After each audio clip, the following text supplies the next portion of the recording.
Welcome back to New Rockstars. I'm Erik Voss, and Obi-Wan Kenobi, as a secret Obi-Wan and Leia series, shows us really the early days of Leia Organa and her experiences with Ben Kenobi, and Tala, and the Inquisitors, and the mysterious path. All of these elements stacking the kindling for what will later grow into a spark of rebellion, a fire that will burn in this woman for decades. We are the spark that'll light the fire that'll burn The Empire! Down! The Empire. We're not at the First Order yet. But the embers glowing in young Leia are about to catch on a tinderbox of rage across the galaxy, a groundswell of rebellion fanned by heroes like Ahsoka Tano, Cassian Andor, Bail Organa, Mon Mothma, the crew of the Ghost, and yeah, sure, that farm boy from Tatooine. And in this episode of Between the Duels, let's look at Star Wars movies and shows, written materials to figure out who really started the fire, or if it was always burning since Vader's flesh was burning. In some ways, the rebellion began in the defiance Obi-Wan saw in Leia's eyes on Daiyu and on Mapuzo. The face he saw was that of Padme Amidala. Was your friend a Jedi too?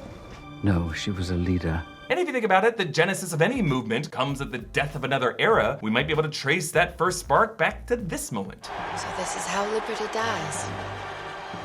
With thunderous applause. But while Leia and her mother would live on as the face of the rebellion in many eras of Star Wars history, its true grassroots really sprung up with another woman from the Clone Wars era, Steele Gererra, Onderonian freedom fighter and sister to Saw Gererra, who shocked Obi-Wan and Anakin, Ahsoka, and the clone troopers with their extremist tactics. Steele died while fighting against Onderon's droid garrison and mourned by her brother and their people as a hero. So that years later, in the days after the Purge and Palpatine's rise to power as the Emperor, Saw Gererra was one of the chronologically first people to vocally declare his defiance to the Empire, as we saw in Bad Batch. because we refuse to fight for an empire. Throughout the years of Rebels, Hera Syndulla and Kanan Jarrus would even distance themselves from Saw's terroristic style. And as we would see in Rogue One, Saw Gerrera would stick to his guns to the bitter end on Jedha. But speaking of that Ghost crew, we should talk about them a little bit, because each of them had their own path through the rebellion. Kanan Jarrus, of course, was once Jedi Padawan Caleb Doom, who in the opening scene of Bad Batch fled after the killing of his master Deepa Billaba. Hera Syndulla was the daughter of Twi'lek Clone Wars era revolutionary Cham Syndulla, but she resisted the Empire's demands to lay down their arms. Sabine Wren was a Mandalorian from the House of Wren who became an Imperial cadet building weapons before defecting. Ezra Bridger from Lothal, son of anti-Imperial broadcasters who eventually were found and taken. But while these various battle lines were drawn in the trenches, diplomatically the rebellion was forged in the back rooms with brave senators like Bail Organa and Mon Mothma, seen in a Revenge of the Sith deleted scene. We cannot let 1,000 years of democracy disappear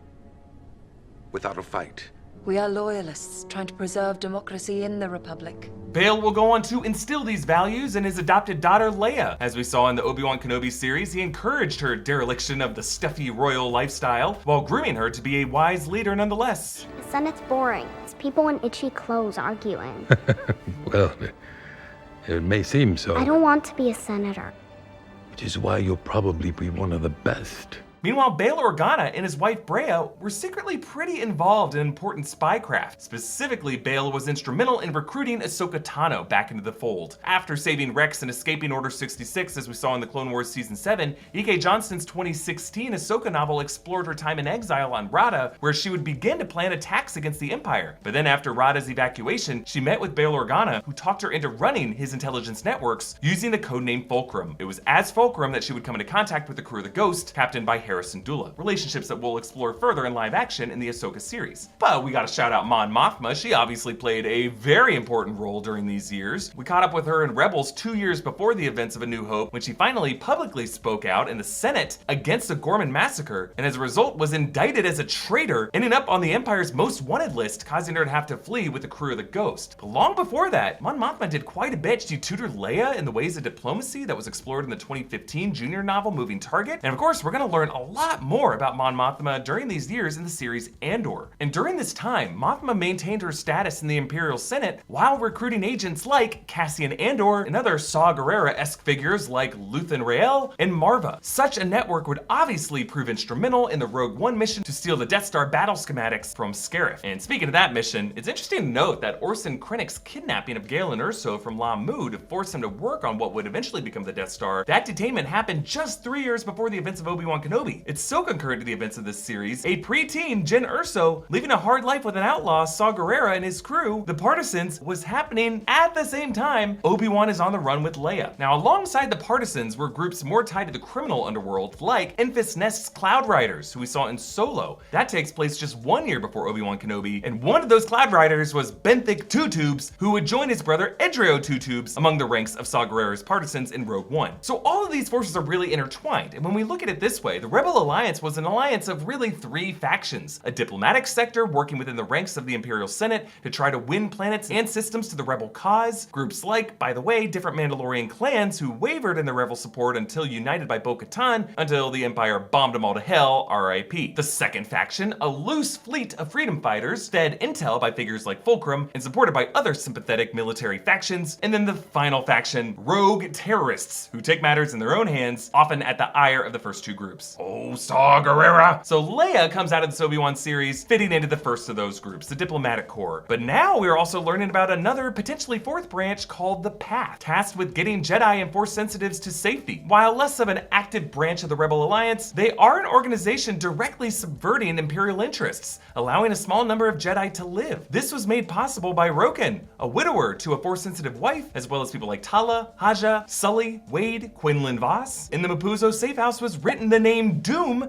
telling us that Caleb Doom, future Kanan Jarrus, needed this path to survive. And of course, without this network, we would not have Leia or Obi-Wan or Luke, who played pretty decisive roles in the downfall of the Empire. So knowing all of this, who was really the spark who ignited the flame of the Rebel Alliance? Was it the Gererras, or the Senators, the Path, the Two Tubeses? The real answer is all of them were necessary. They're really one full collective of brave fools inspiring each other to act. But if you're gonna press me on this, we gotta credit one person. Sorry Gererra, sorry Mon Mothma. In my opinion, it's gotta be Bail Organa, because it was Bail who organized the diplomatic corps, Bail who looked after Leia, Bail who reinvigorated Obi-Wan during his exile, Bail who recruited Ahsoka, and Bail who secured the Tantive 4 in the Battle of Scarif, and it was Bail's martyrdom on Alderaan that turned a bunch of other systems against the Empire. Without Bail, it all really falls apart. That is just the way I see it. I am a Smith stan. I want to thank you for joining me this episode of Between the Duels. Follow me on Instagram and Twitter at EA Voss. Follow New Rockstars. Subscribe to New Rockstars for more analysis of everything you love. Thanks for watching. Bye.